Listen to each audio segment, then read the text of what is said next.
दान तो तुम मांगते हो, ज्ञान काहे नहीं मांगते हो बउआ? दान तो हम लोग मांगते हैं, ज्ञान काहे नहीं मांगते हैं? ज्ञानमा भी मांग लीजिए तो उस दान का बढ़िया से बढ़िया उपयोग कर सकिएगा। रावण मांगा था दान, क्या मांगा था? त्रैलोक्य की शक्ति। नियम है, शक्ति में छिपा हुआ सम्मान होता, इज्जत होती है। आपके पास पैसे की शक्ति बहुत ज्यादा है तो जगत में आपको सम्मान मिलेगा, सुविधा मिलेगी। आपके पास राजनीति की शक्ति बहुत ज्यादा है तो आपको सम्मान, सुख मिलेगा। सामान्य नियम यही है। आपके पास सुंदरता की शक्ति बहुत ज्यादा है तो भी मिलेगा। बहुत सी महिलाएं विश्व में हुई हैं जिसके चलते तख्त डोला है, राजा डोले हैं, शासन डोला है। देखिए, सुंदरता की शक्ति है, हालांकि उसकी नहीं है, उसको किसी ने दी है। कोई आदमी सुंदर पैदा हो गया, कोई आदमी कुरूप पैदा हो गया, इसमें उसका कोई दोष नहीं है, किसी ने दे दिया। तो कुरूपता दे दी हो या सुंदरता दे दी हो, उसमें उस आदमी की कोई खूबी नहीं है, कोई उसकी योग्यता नहीं है। तो रावण भी मांगने गया था पावर, जानता था कि पावर में इज्जत है, सम्मान है। शक्ति मांगी थी उसने, त्रिलोकी की शक्ति, यानी तीनों जो कहानी है, सच है क्या झूठ हमको नहीं मालूम, तीनों जो लोक हैं उसकी शक्ति मांगी थी, यानी देवताओं से भी अपने को ऊपर कर लिया था उसने। देवता भी लोक में ही आते हैं, ऐसा नहीं है कि देवताओं की डिग्री महादेव के बराबर है। वो लोग, उन लोगों का भी लोक होता, वो लोग हमारे आपके नियमों से ही चलते हैं। त्रिलोक की शक्ति तो मांग ली, लेकिन शक्ति को संचालित करने का ज्ञान नहीं मांगा। आपने बंदूक तो सरकार से मांग ली, लेकिन बंदूक चलती कैसे है ये आपने सीखा ही नहीं सरकार से। सीख तो लीजिए भाई साहब, नहीं तो बहुत खतरनाक होगी वो बंदूक, क्योंकि उसमें शक्ति है।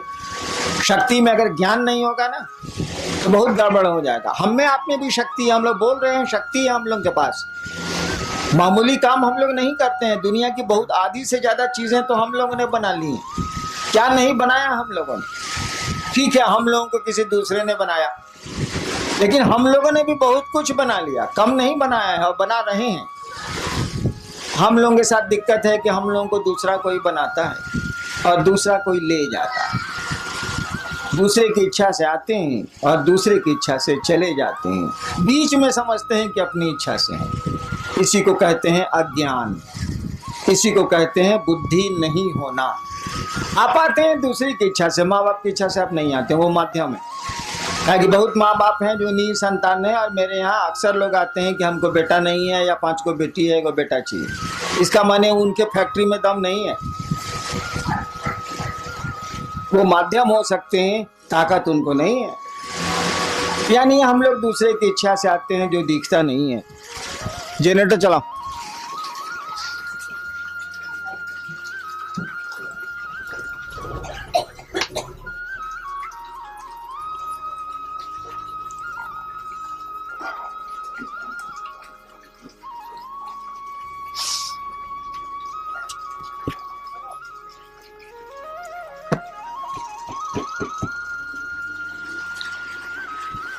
हम लोग दूसरे की इच्छा से आते हैं जो हमारी आपकी आंखों से नहीं दिखता है, अपनी इच्छा से रहते भी नहीं। अक्सर लोग चाहते हैं, करीब करीब सभी लोग चाहते हैं रहना, रहते कहाँ है? हम लोग के पूर्वज चले गए। तो आना दूसरे के हाथ में है, जाना दूसरे के हाथ में है। बीच में ऐसा लगता है कि बहुत कुछ हम लोगों के हाथ में है, ऐसा है नहीं, लेकिन लगता है तो लगता है। भ्रम ही सही, तो भ्रम भी आप में हमें संवेदना उत्पन्न करते हैं, प्रतिक्रिया उत्पन्न करते हैं, परिणाम उत्पन्न करते हैं। हम लोगों ने कहा लोगों को कि भैया महादेव से तो लेते ही लेते हो, लो यार कौन रोकता है, और उतना दे भी कौन सकता है जो दूसरे के पास जाओगे, लो जरूर लो। लोगों ने लिया है, हम आप क्यों दूबर रहे, हम आप क्यों कमजोर रहे। लेकिन ज्ञान भी लो नहीं यार, ज्ञान क्यों नहीं लेते हो? ज्ञान लोगे तो बहुत मामूली सी चीज से भी तुम बहुत बड़ा काम कर लोगे। हम लोग देहात में वो कहावत है ना कि गांव में एक होशियार रही तो कमा खा के जिए ली 5 गो बुड़बक ओकरा भेटाए के चाहिए। तो ज्ञान का ये महत्व है। दिक्कत क्या है? दान तो बंटवारा में आप ले सकते हैं। जैसे महादेव को आप बाबा कहते हैं, बाबा की संपत्ति में आपका अधिकार है। शिव कहा जाता है कि चंदा मामा सबके मामा, शिव घर घर के बाबा। कहावत है ना, चंदा मामा सबके मामा, शिव घर घर के बाबा। तो बाबा में तो पोते पर पोते सबका अधिकार है भाई, उसकी संपत्ति में। तो भोग तो रहे, हवा उसकी, प्राण उसके, पानी उसका, पहाड़ उसके, नदियां उसकी, हम उसके, सब तो उसी के हैं। तो भोग तो रहे और बिना मांगे मिल जाएगा, क्योंकि बाबा की संपत्ति में उसके पोता पोती से लेकर पूरा खानदान बढ़ते चले जाए, सबका अधिकार होता। कानून कहता है इस देश का कि जब तक जिंदा है तभी तक अधिकार रहेगा, उसके बाद कहीं दूसरे को दे दे। उस साला मरबे नहीं करता है तो देगा किसको? मरेगा तब ना दूसरे को होगा। उस साला जिंदा है। काहे कि रामनवमी में राम के जन्म की छुट्टी होती है, जन्माष्टमी में कृष्ण के जन्म की छुट्टी है। अब महादेव के जन्म का पता भारतीय सरकार को नहीं लगा तो हमको आपको कहाँ लगेगा? इसीलिए ब्याह की छुट्टी है। महादेव का ब्याह का छुट्टी दे। कहीं ब्याह का छुट्टी सुना है आज तक किसी का? किसी भी बड़े से बड़े आदमी के शादी की छुट्टी आपको मिलती हो सरकारी दफ्तरों में, ऐसा सुना कभी? जन्म की मिलती है, पुण्यतिथि की मिलती है जिसमें वो शरीर छोड़ते हैं। पुण्यतिथि भी बहुत कम मिलती है, नहीं के बराबर मिलती है। जन्मदिन की छुट्टी मिलती है। जो हमारे यहाँ भगवान है या हमारे यहाँ जो पूज्य लोग हैं उनको उनके दिनों पर सरकार छुट्टियां देती है। लेकिन ब्याह के दिन के छुट्टी मिला लोग है सरकार में, ये कभी सुनने बने रहे वालों नहीं। ब्याह के दिन साला ब्याह हो गए लोग, कौन बड़का बात बा।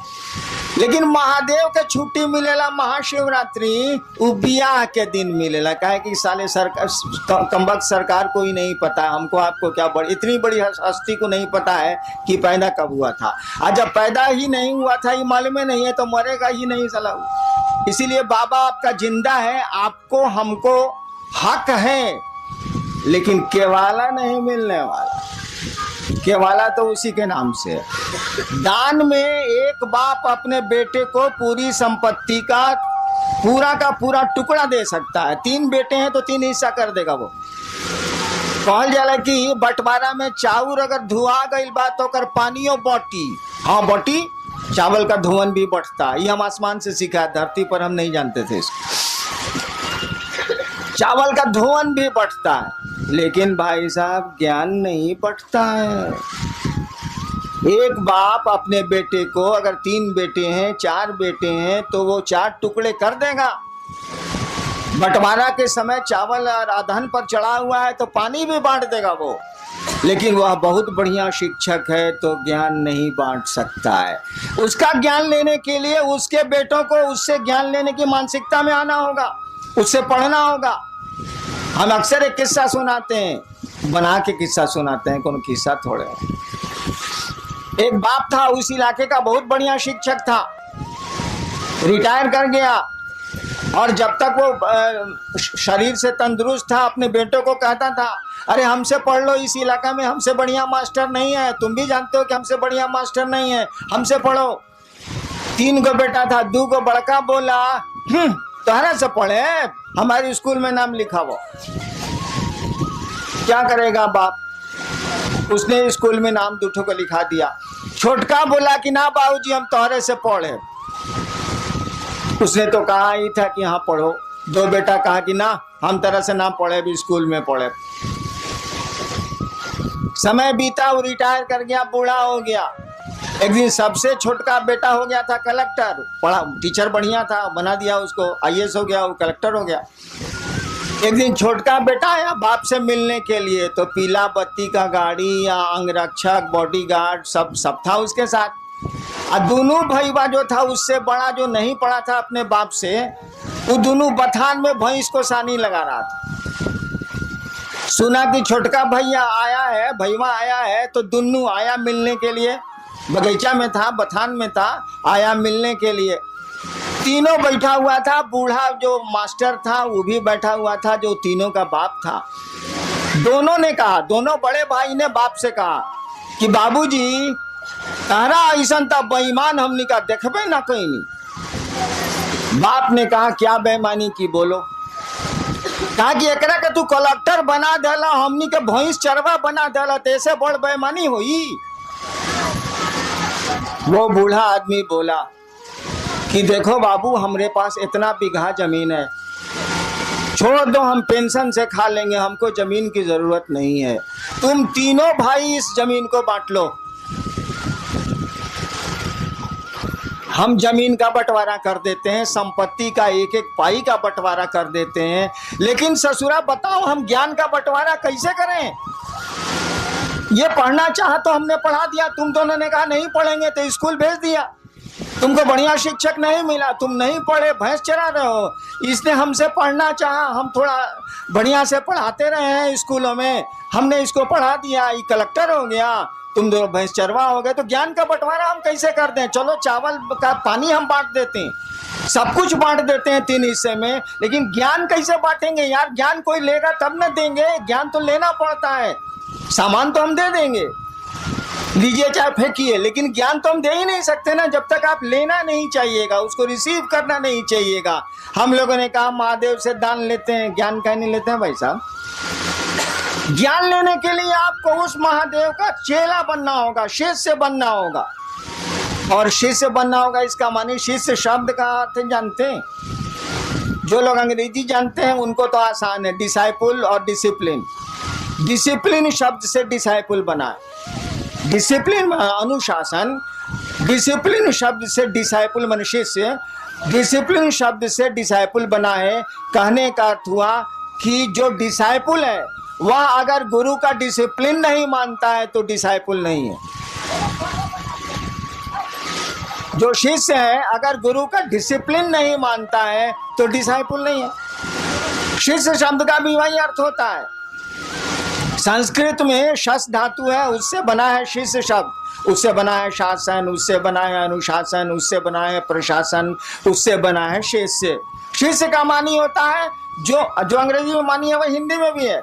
शिष्य का मानी होता है जो गुरु का अनुशासन माने, वह शिष्य है, वह चेला। गुरु जो कहते हैं वो करे, गुरु का अनुशासन माने, डिसिप्लिन